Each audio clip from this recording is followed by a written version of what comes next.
Day. That means it's time for Humpday Happy Hour with Dentists in the Know.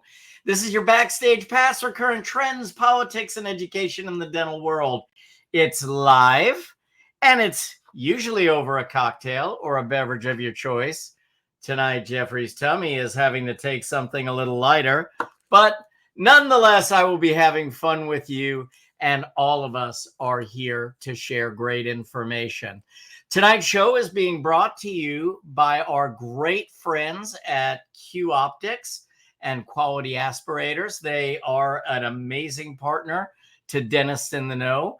I am accompanied by my great friends, Dr. Chad Duplantis and Dr. Jennifer Bell.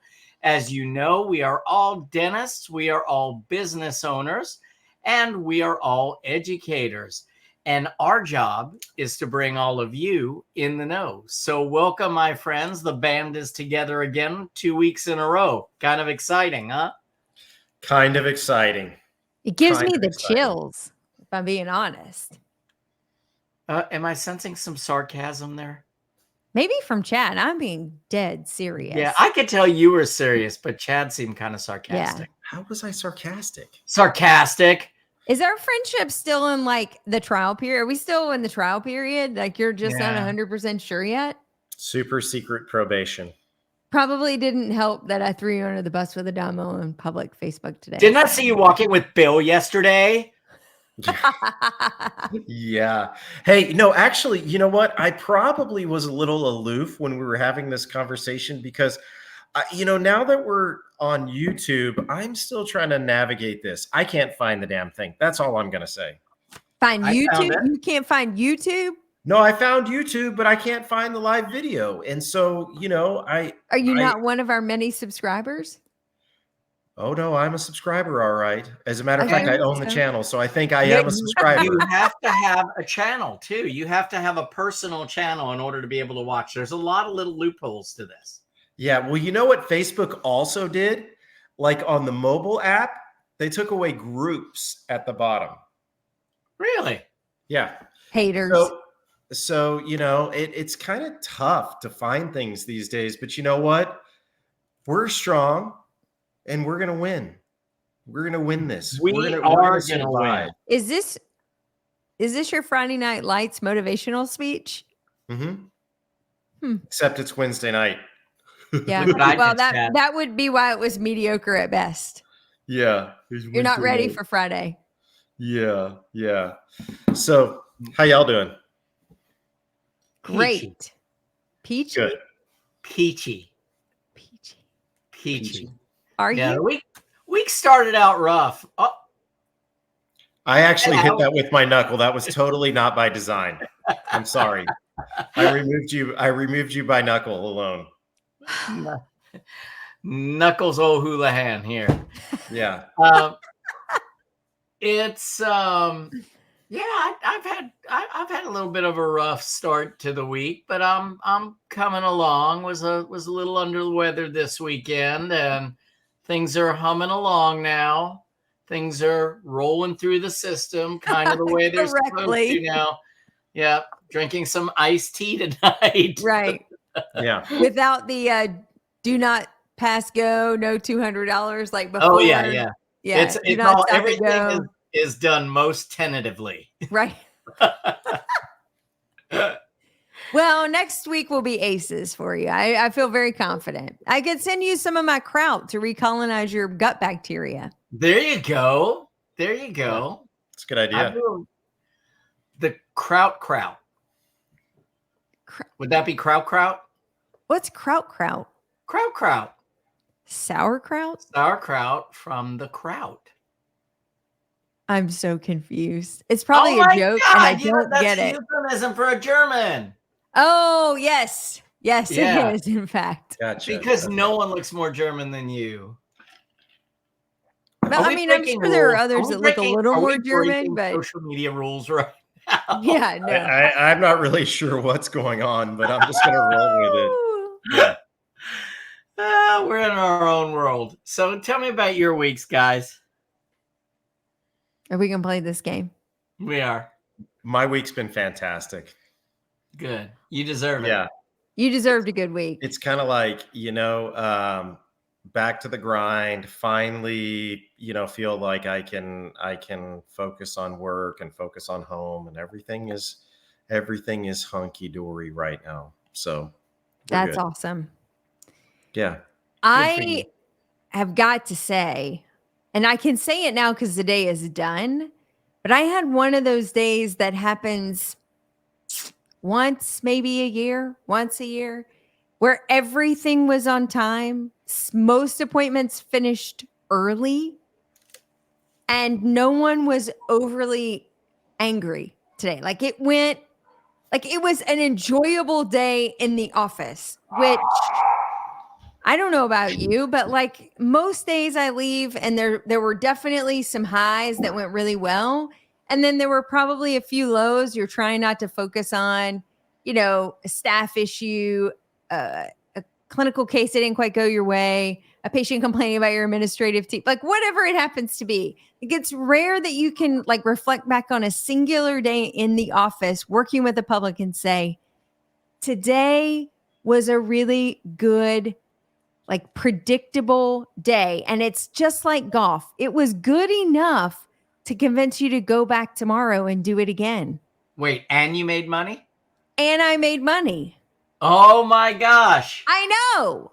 I know. Like, because you can have a really great day by just but it's not usually scheduling a free. lot of stuff. Yeah, it's usually Hey. free because no one's mad at you then, right? Yeah. Everybody's like, this is the best place ever. And I'm like, Yeah. I know, but we won't be here in 5 months because I'm going to tell you, it ain't like golf, because in golf, all it would take is that 4:00 patient being the best patient of the day. The rest could be right. hell. And you're like, you know what? I'm coming back. I'm going to do this again tomorrow. Yeah. This was good. But usually if you have a good 4:00 patient in dentistry, you're like, oh, thank God something went right today. Yeah. And now then we you're can like, actually "Tomorrow, leave Friday?" on time. Yeah. Hey. So it ain't like golf. Sorry. Mm-mm. With all this good news, can I bitch about something? Give it to us. It's usually my job, but go ahead. This actually had me leaving the office on a sour note. So, those of us who sign up as with Medicare because they want to see seniors get the benefits that they are entitled to, some as participating providers, some as non-participating. I feel like the government does everything in their power to throw us as providers under the bus for trying to help patients get the benefit that they deserve. Well, guys, we were on YouTube for just 2 short weeks and now we've been censored off, but we really appreciate you tuning in. That's fine, but I had the I'm kidding. For the second time, I had a patient call me and say, I just got off the phone with Medicare and they said you shouldn't have taken a penny from me and that you're going to be fined and you're not allowed to take any money and you need to send me all my money back. Like, are you kidding me? Like they don't even get the story. We are a non-participating provider. We cannot afford to offer you the service. Medicare pays us an amount that doesn't even cover the cost of the appliance that we make you, and then we promise to see you 10 more times. So no, we can't accept the assignment, but we let you know we're non-participating.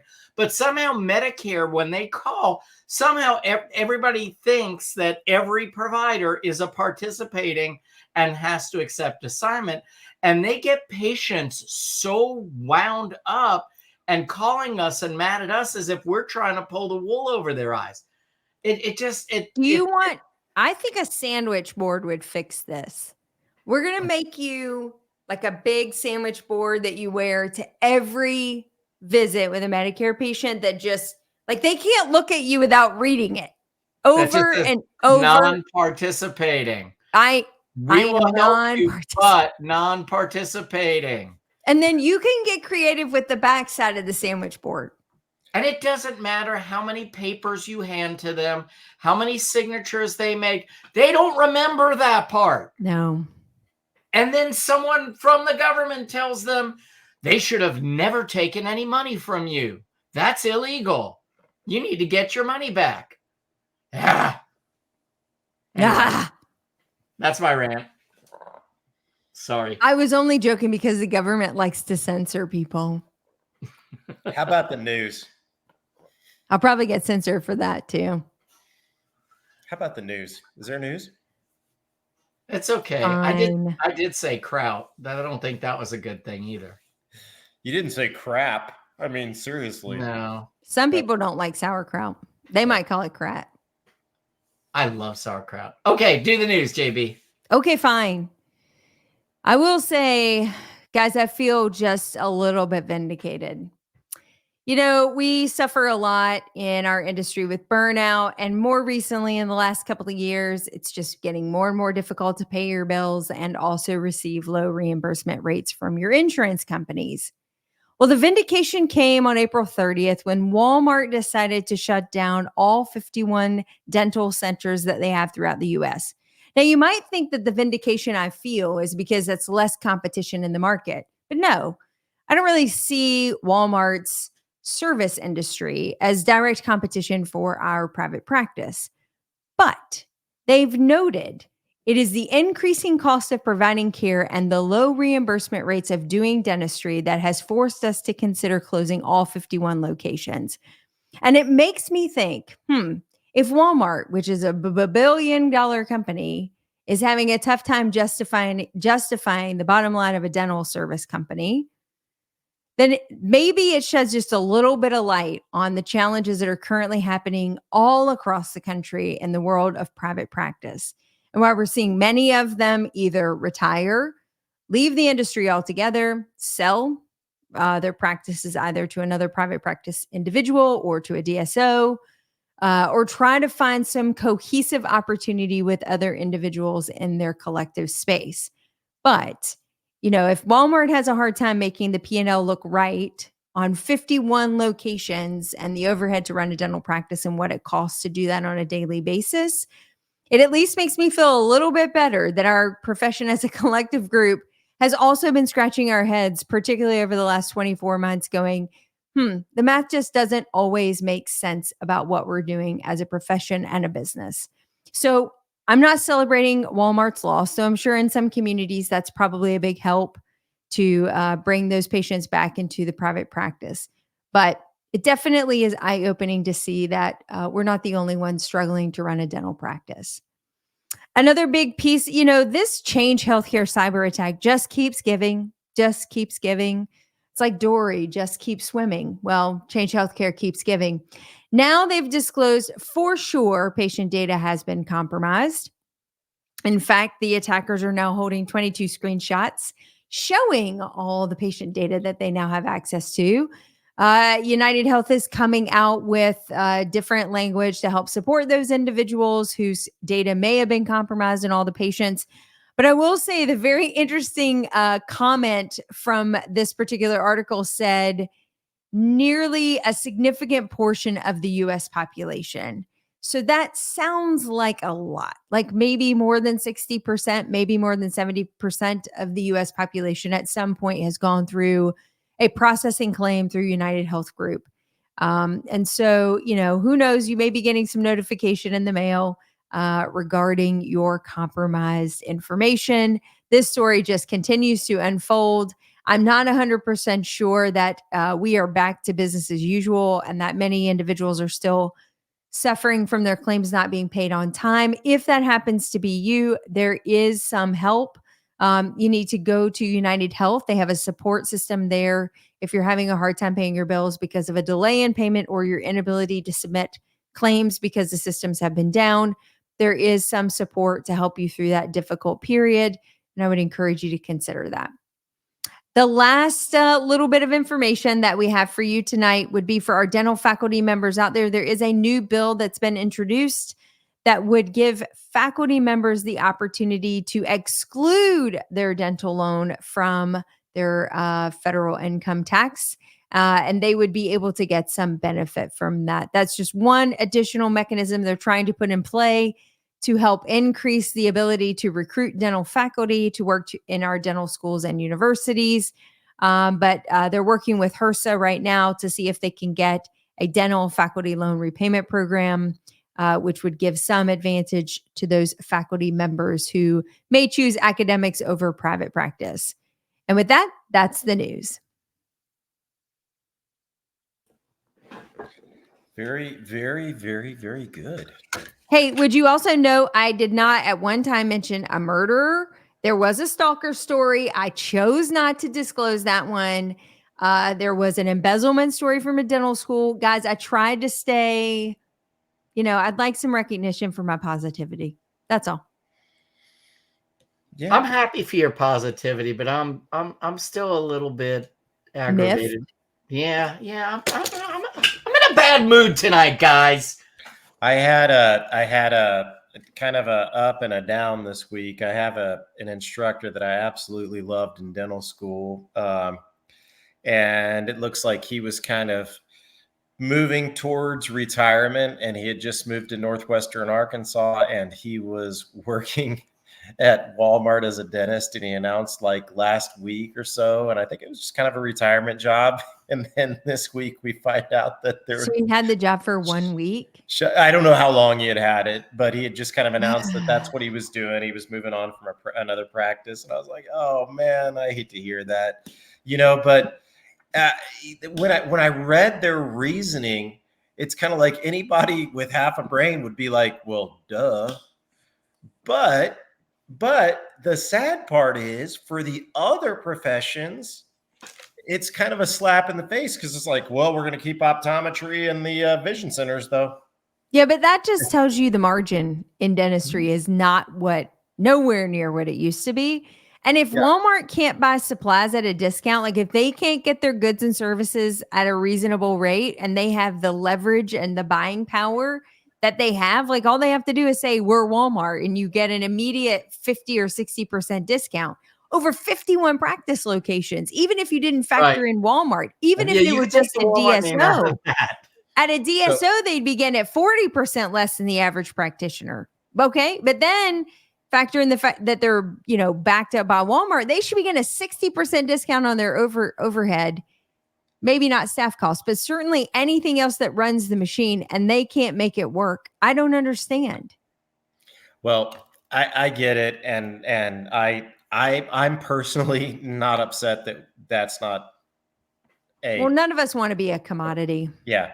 But I do have, really quick, because I know our guest is waiting, but I got to tell you 2 funny stories. The first one is that there is a person that has been advertising locally that they will be at a motel here in Fort Worth this weekend, providing veneers to anybody who would like. You just have to sign up for an appointment online. Mm-hmm. Now, this person's not affiliated with dentistry at all. So I kind of want to go to the motel and see kind of exactly what they're doing or how they're doing this. The second one is I got a call today from a prospective patient that has decided to do an online grill, and they were having trouble taking their own impressions. So they called just to see if they could come in and we could take their impression for them. Oh, you said sure, didn't you? Yeah, we kind of said, yeah, no, thanks. So anyhow, there's got to be a CDT code for that. Yeah, there's got to be a CDT code. You know what? You should have directed him to the motel. That's a great idea. I should have. Yeah. But there's a great I'm going to the coding committee. I think we need a code for DIY impression support. Like I think whole other can of worms. This is a marketing opportunity. You become liable for any failure of that device if you took the impression. No, I don't. Not if I use the appropriate code.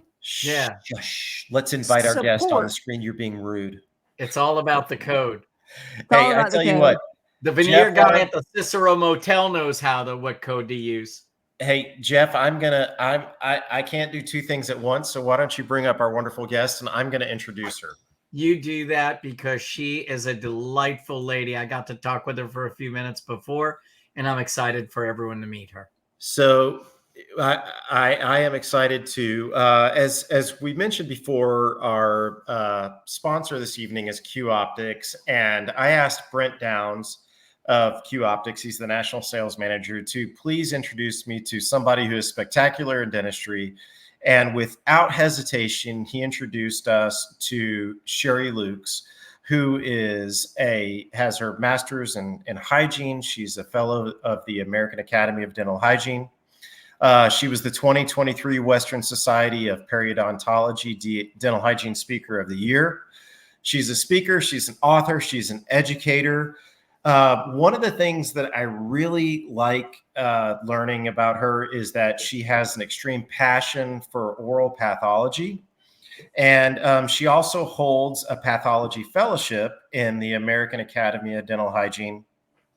She's the past president of the Illinois Dental Hygienist Association and a member of the American Academy of Oral Medicine. But as I learned prior to the show, she is also very passionate about mental health. So I don't know where tonight's going to take us, but Sherri, I'm not good at reading bios. I hope I did you justice. I think you're phenomenal, and we're honored to have you. So thank you for being here. Well, thanks for having me, guys. I have so enjoyed the banter back and forth and all the news. We appreciate that. We try and have a little bit of fun and keep it lighthearted, but let's I'm really start interested in those veneers at the hotel. Oh, you know what? It was funny because I brought it up this morning in our huddle, and our office manager was like, "Oh my gosh, I saw that the other day on social media." So she's trying to find the post, and if we find it, you know what? It was public knowledge. I'm going to post it on Dentist in the Know for anybody that might want to go there and get some of their teeth done. Wow. Crazy. Yeah. Crazy. We could go so many directions with that as well, but probably just leave it at that. But hey, tell us about your journey in dentistry. I believe it was 43 years you've been doing this. Yeah. Oh gosh, do I admit that? Yes. Yeah, I've been in dentistry for 43 years. I started out in private practice, like all good hygienists do, correct? And I spent 5 years in private practice. Then I decided I wanted to teach. And I had a great job in private practice, but I always knew I wanted to teach. And so I went back and got additional education, got my master's degree in education, and then spent 25 years at Southern Illinois University. Go Salukis. Salukis. You betcha. So do you know what a Saluki is? I was just going to say, what the hell is a Saluki? It's a dog, right? It is. Like a husky kind of? It's an Egyptian racing dog. It's a very anorexic looking dog. I believe it's an old wooden ship. But our claim to fame is we won the NIT back in 1960 or something. I don't know. And Walt Frazier was our star player. And so, yeah. And he came back a couple years ago for the 50th anniversary. We had him on campus at one of the basketball games. So that's kind of cool. That's totally off the subject. Yeah. And so when you said, what the hell's a Saluki? The story is when we were in the NIT, the broadcaster in New York, there's a city south of us called Paducah. And a broadcaster in New York City said, from New York to Paducah, what the hell is a Saluki? That's great. That's great. Yeah. So anyway, yeah. So I taught for 28 years, and I reached an age and years of service the same year. So I was able to retire in the Illinois system. And now I'm semi-retired, but I still do speaking and consulting and writing, and yeah, it's been fun. It's been a great career. So let's start here, since we have a lot of directions we can go. But I want to ask this, since you were in education for so long, do you feel that there should be more hygiene opportunities throughout the United States? Educational opportunities, like can we produce more hygienists? Oh, well, yeah, absolutely. What's the hesitation? So, I'm curious. Well, it depends on what type of education you're talking about. I personally believe that dental hygiene should be a baccalaureate degree. that all dental hygienists. The program I taught in was a bachelor's degree. We had advanced periodontics courses for our students and advanced courses in special populations and things like that. So, as healthcare grows and we're seeing so many more patients with chronic illness and things like that. I feel like we could be so much more of service to the doctor, and dentists are doctors. I get so tired of, dentistry being the stepchild of medicine. But so yeah, I'd like to see more hygienists, but I'd like to see it be a baccalaureate degree, but that would probably cut out a lot of folks because, most programs are associate degree level, even though it's really 3 years. Most associate degree programs are 2 years, but dental hygiene is at least 80 hours. Most associate degrees are about 60 some hours. So I don't disagree with you. I think we're on the same page. I mean, I think it's wonderful for the baccalaureate degree, and but I do think that we are at a crossroads, and we do need more hygienists. And I think there's a lot of people that want to be hygienists. You know what? We've gone full circle. I've never seen it in my career the way it is for hygienists now. I have former students that contact me and tell me the money they make. I'm like, whoa. Yeah. And, but part of that makes me sad because I feel like, hygienists are in demand and I feel like they're getting an attitude sometimes. And so, and it diminishes that team spirit. We need to work as a team. I felt like I always worked with excellent doctors, and we respected each other. And so, now I feel like hygienists are like, they need me. And so I feel like the shortage maybe has had an impact in more ways than one. Now, do you feel? Oh, go ahead. I'm sorry. No, go ahead. No, do you feel that for some that it may also keep them from, having this feeling of, oh, I need to learn extra about this, or I need to increase my value by learning about pathology, by learning about myofunctional therapy, by learning about non-surgical periodontal therapy. I see that the hygienist is such an integral part of the practice and all the things that they can offer and ways that they can actually make the experience so much better for the patient. But I also worry that, with the shortage as it is and where we are, that we're not really seeing that urge to want to go and expand horizons and become more than just a dental hygienist. Yeah.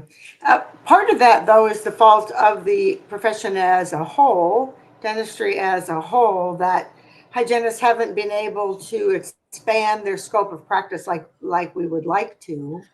And so, I would love to expand our scope to where we could help the doctor more, take some of the burden off of the doctor. And that's a really touchy subject. I was president of Illinois, and I had to work closely with the Dental Society, and those guys were a pretty tough group. And I just, I hate that. I hate that we have this, feel like we have this friction between the two members of the dental team on a large level, and on a national level, and and I hate that. I don't want that. And I don't want that negative feeling toward hygienists from the dentists and from the dental associations. I have such great respect for dentists in general, and I've always had a good experience. So I always worked with with great people, and so You know, dentistry has changed a lot in 43 years. Well, I can only imagine how valuable your knowledge in pathology must have been within the office settings that you were working in. And so I guess one of my questions is what piqued your interest in oral pathology, and what all did you do with that while you were in clinical practice? Well, what really piqued my interest was when I was in dental hygiene school, the oral surgeon that taught my my oral pathology course. He was an awesome educator, and I just found it to be a fascinating topic. I loved it. Whenever I started teaching full time, I asked for the course. Everyone else is like, "You're crazy. Why do you want to teach that?" And it was tons of work, but I've learned so much. And so back when I was in private practice, I hadn't started teaching oral path yet, so I didn't know really any more than your normal hygienist, even though I felt like I had a good background because I had such a good educator when I was in dental hygiene school. But when I was at the university, I worked with great doctors who would call me down to clinic to look at things.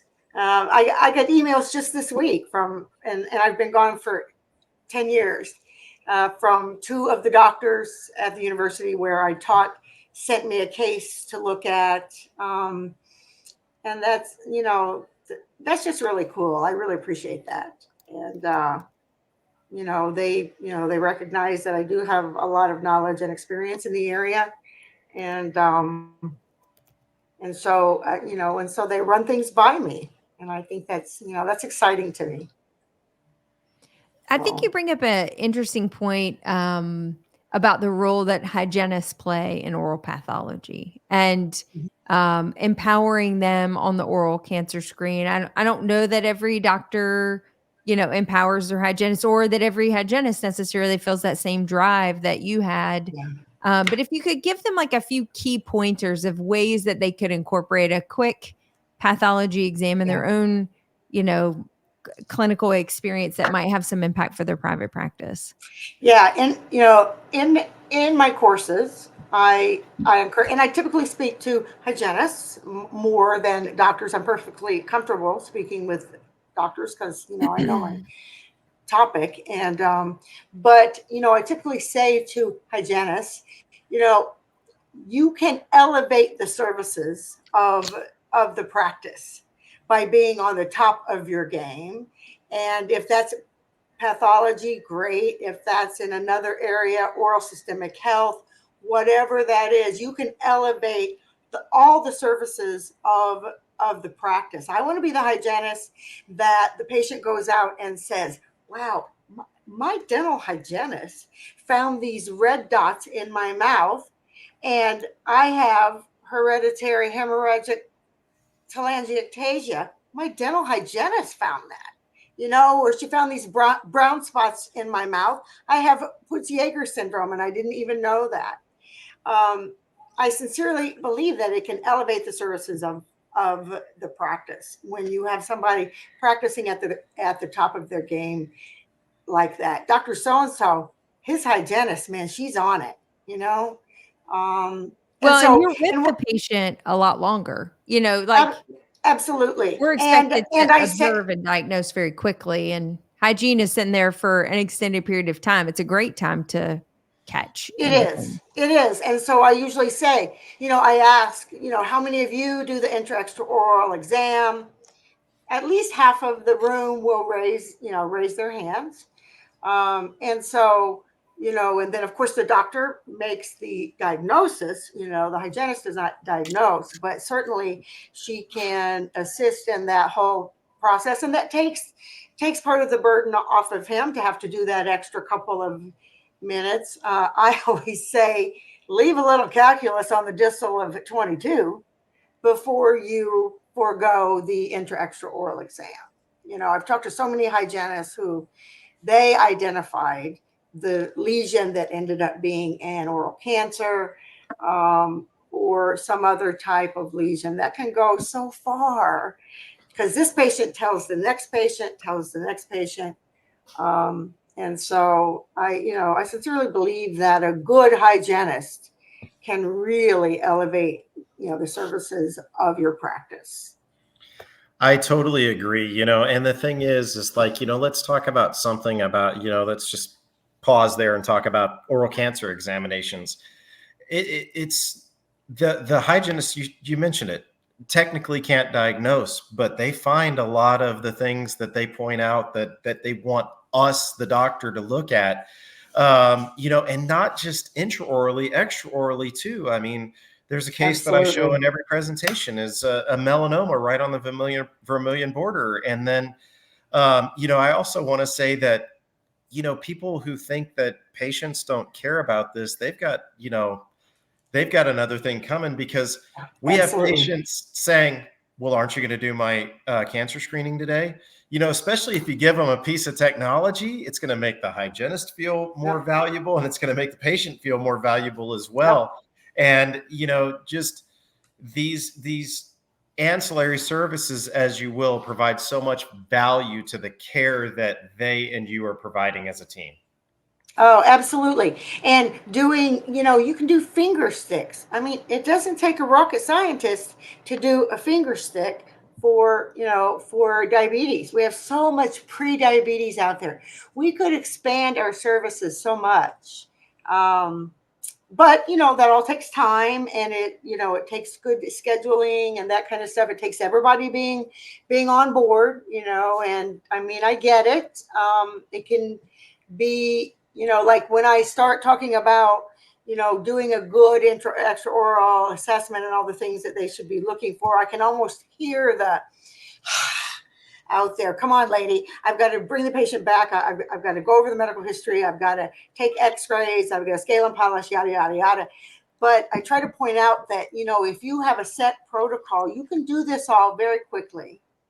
And you can even talk through it and tell the patient what you're doing, so that, because the research says that a large percentage of people don't have an oral cancer screening every year. Now, why is that? Is that because we're really not doing them, or we're doing them and the patient doesn't realize because we don't tell them what we're doing?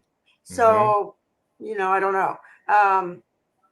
But yeah, I'm very passionate about it. I was, and I know it's not being done as much as it should be, because I will temp in an office and I'll be doing my extraoral exam. I'll be palpating, and the patient will be like, "What are you doing?" You do. And I'm like, "Well, I'm doing an oral cancer screening, and nobody's ever done that before." But again, I'm not being critical, because I know they have a lot to do, and it's really easy to get into the same pattern, but I would just really like to see us in dentistry start to individualize patient care more. And I think, the hygienist could do that and could help the doctor in so many more ways. Amen. I couldn't agree more. I've got to ask you, Sherri, because we talk about the importance of magnification for restorative dentistry all the time. Tell us your opinion on magnification for all of the adjunctive team, for the hygiene team, and even for assistants, how powerful that is, and what your experience has been. Yeah, I can't believe I ever did not wear loupes. Of course, 43 years ago, we didn't wear them nearly as much as we do now. But what you can see so much better, of course, and so I know loupes are all about ergonomics and that kind of thing, but you can spot a lesion a whole lot better when you wear magnification, as well as making sure you get that prep just right, making sure you get every little speck of calculus. You can certainly identify lesions much more quickly, or more readily, and so that's that's how I promote magnification in some of my courses for that aspect, as well as saving your back. Do you use any other technology, Sherri? Because, there's always discussion about different lighting techniques or, whatever. And everybody kind of debates the merit of those things. Do you use any other enhanced technology? For identifying lesions, like Yeah. Bellscope and all those Yeah. guys, I have used them in the past, in that I know how to use them. The research just isn't real good on them yet, as far as do they in the end reduce oral cancer death, or are we finding more cancers as a result of using those technologies? And the answer to that, according to the experts, is not really. Right here is your best tool. It's your best technology. And if you enhance that with good lighting and, of course, with magnification, I think, now, I don't know, when I was at the AAO, I talked to some experts, and pick their brains. And I was talking to an expert that was from another country, and he feels like, I think it was the Bellscope, he feels like it actually does more than we think, and it just hasn't caught up yet. But people have to use it correctly, because it will show pretty much any type of lesion. So you have to make sure you're using it correctly, and that you're not just looking at hyperkeratosis and then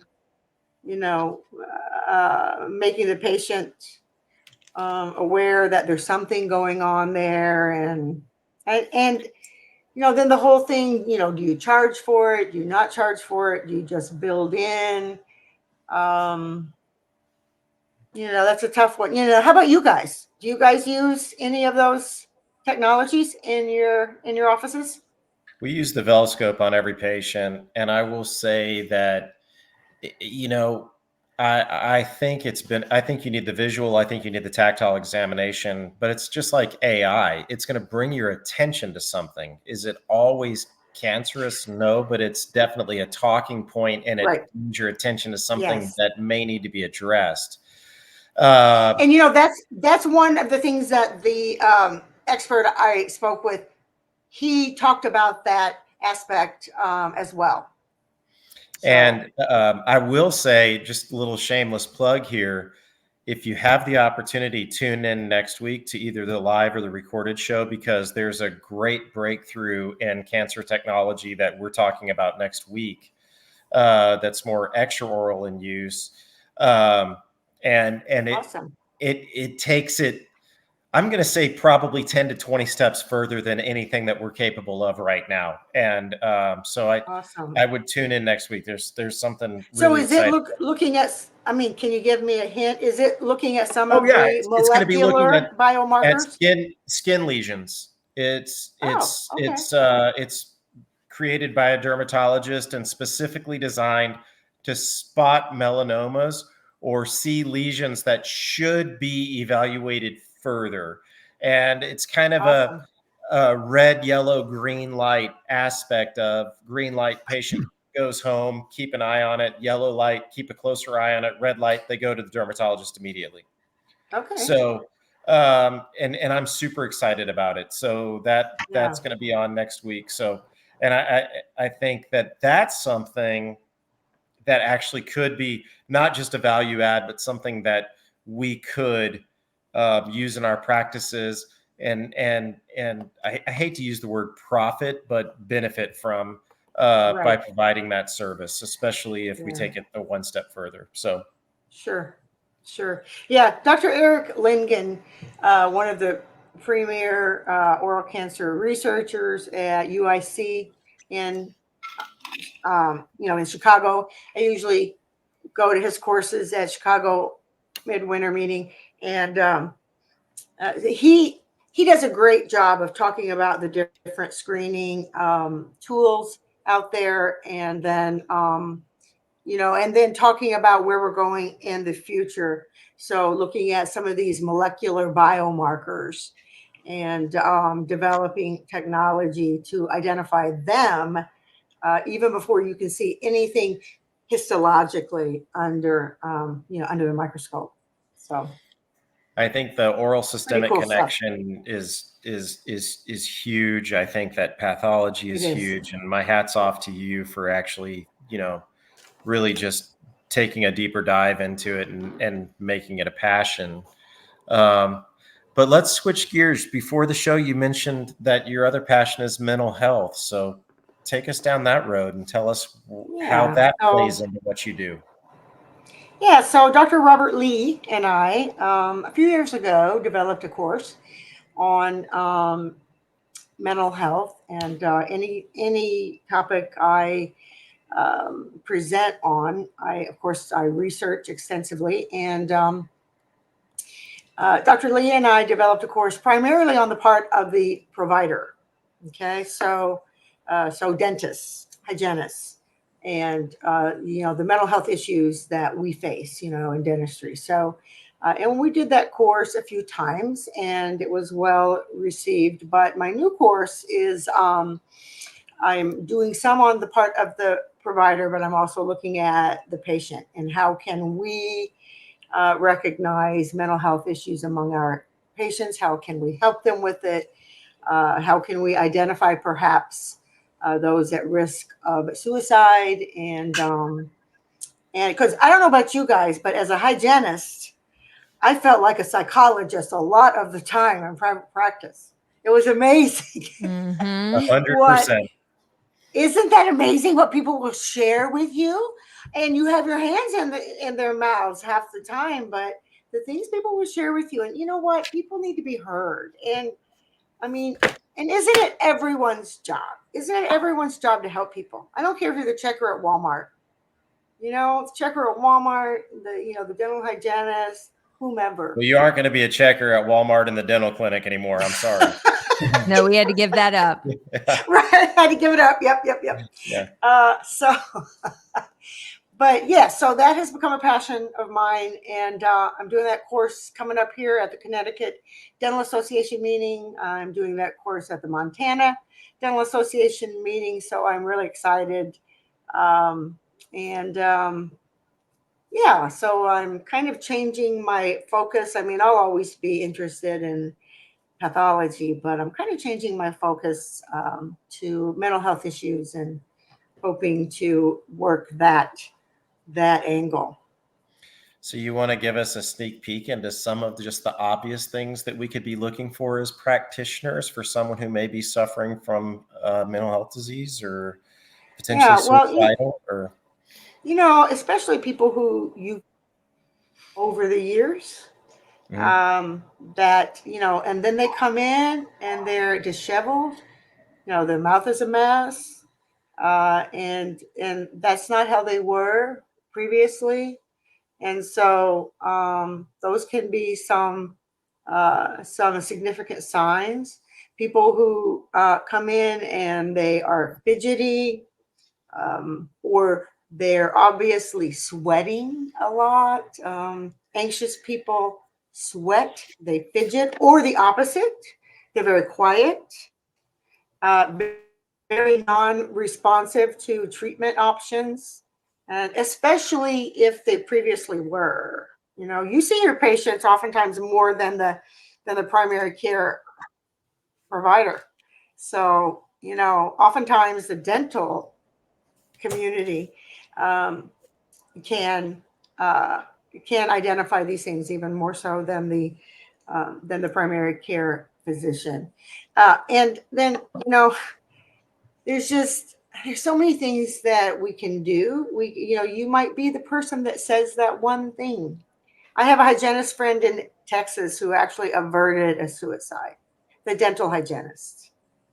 And she had a patient that came in a couple years prior, and she said she seemed, suicidal. We spoke with her, but we didn't do anything else. And she went home and actually did take her life. And she said because of that, the next time I had a patient that it was a gentleman I had been seeing on a 3-month recall. He had diabetes. He came in. He was very distraught and a lot of pain, neuropathy, and all that kind of stuff. And she said, and something just told me that I needed to do more. She said, I called his wife and I looked it up. She was afraid, oh no, am I going to get sued? Did I violate HIPAA?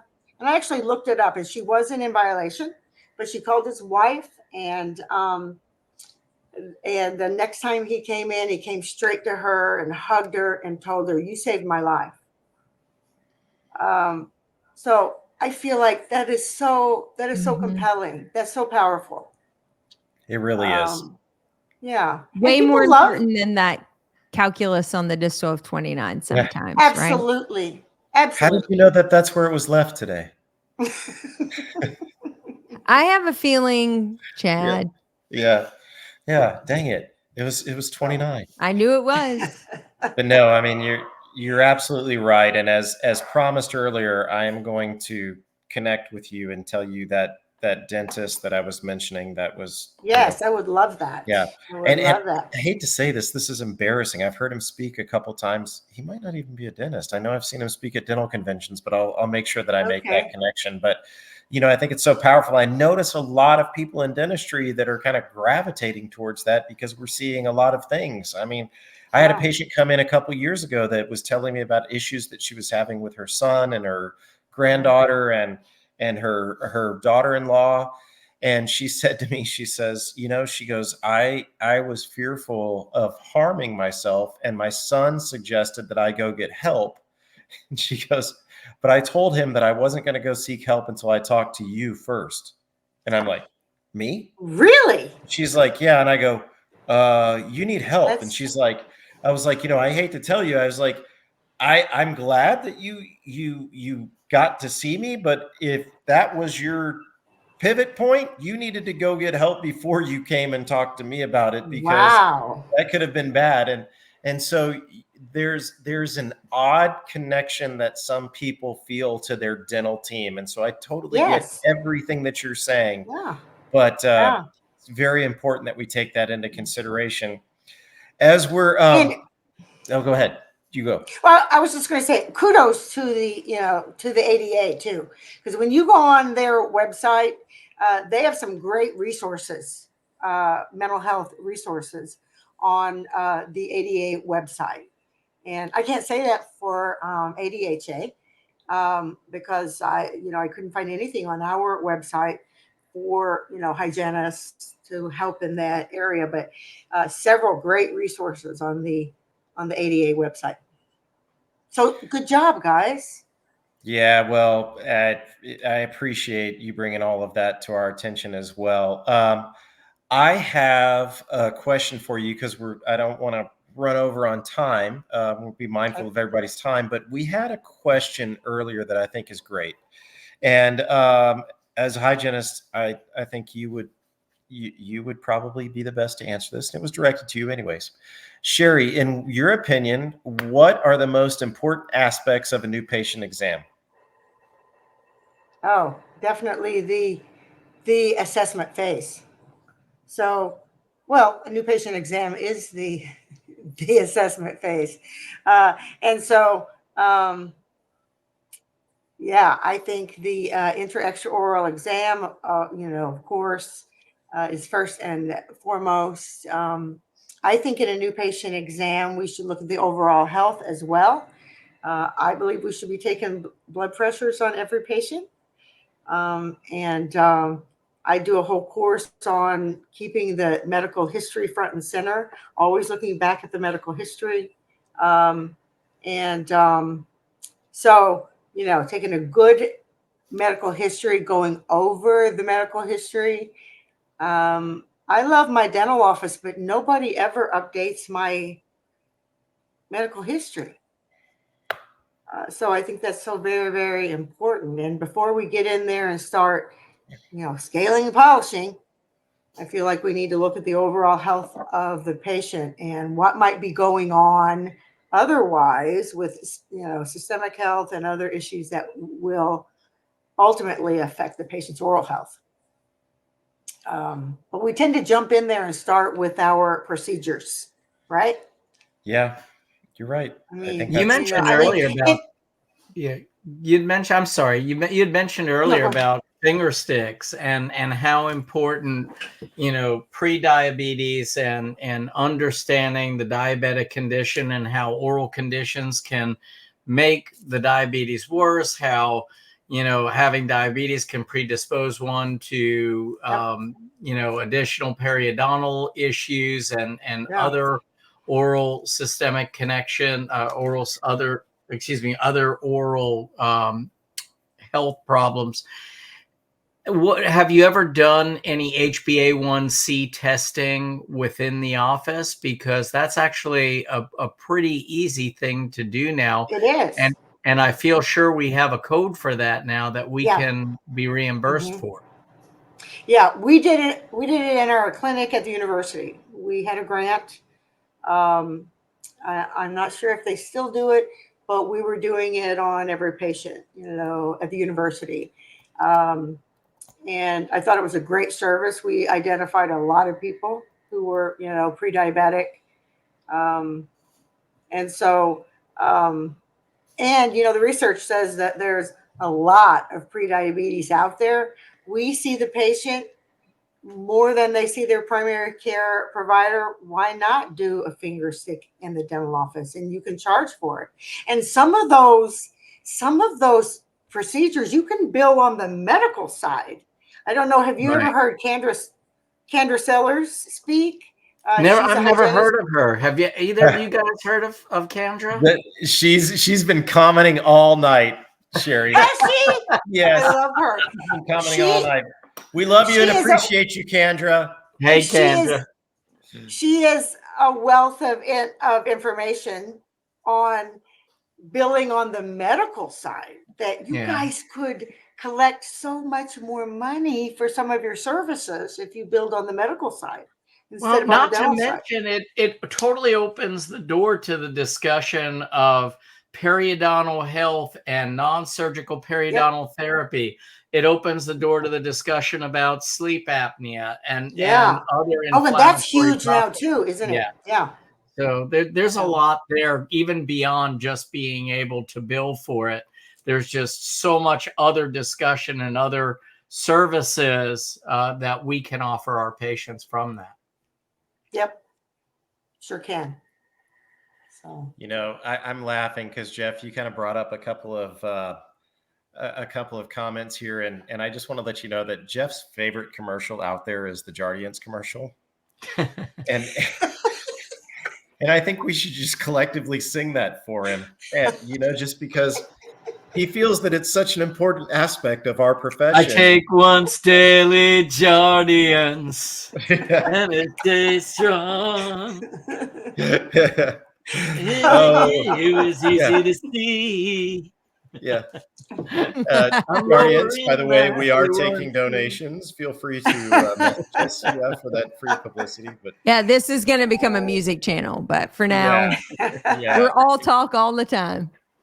Anyhow, I think we're actually running over. I could have talked about this stuff all night long. I mean, I think we got to hit upon oral pathology, mental health, new patient exams, so many valuable things. And I think the moral of the story is that hygienists are an extremely valuable portion of our profession. I think we all agree that we could use more of them, but I think we would love to have all of them embrace the oral systemic connection and realize that our overall health is very important. So, Sherri, I'm a drummer, darn it. Sherri, I want to thank you so much for being with us tonight. And thanks for having me, guys. Yeah, I know it was tough to get you on, but I really, really appreciate you taking the time to be with us. I know we all do. And absolutely. Jeff, you want to close us out tonight? Sure. Well, first of all, thank you so much, Sherri, for being with us. Thanks to Q Optics for being such a great educational partner and for being with us for a lot of this ride. And and helping to make this show possible, and many others as well. Be sure to check out our podcast. You now are seeing us on YouTube. Follow us on Insta. Do all that stuff. But most importantly, tell all your friends about Dentists in the Know. Let's just keep this community going. And it's always a pleasure being with you every week. Love all of you. Have a great night. Good Thanks, night. everybody. Good night. Good night.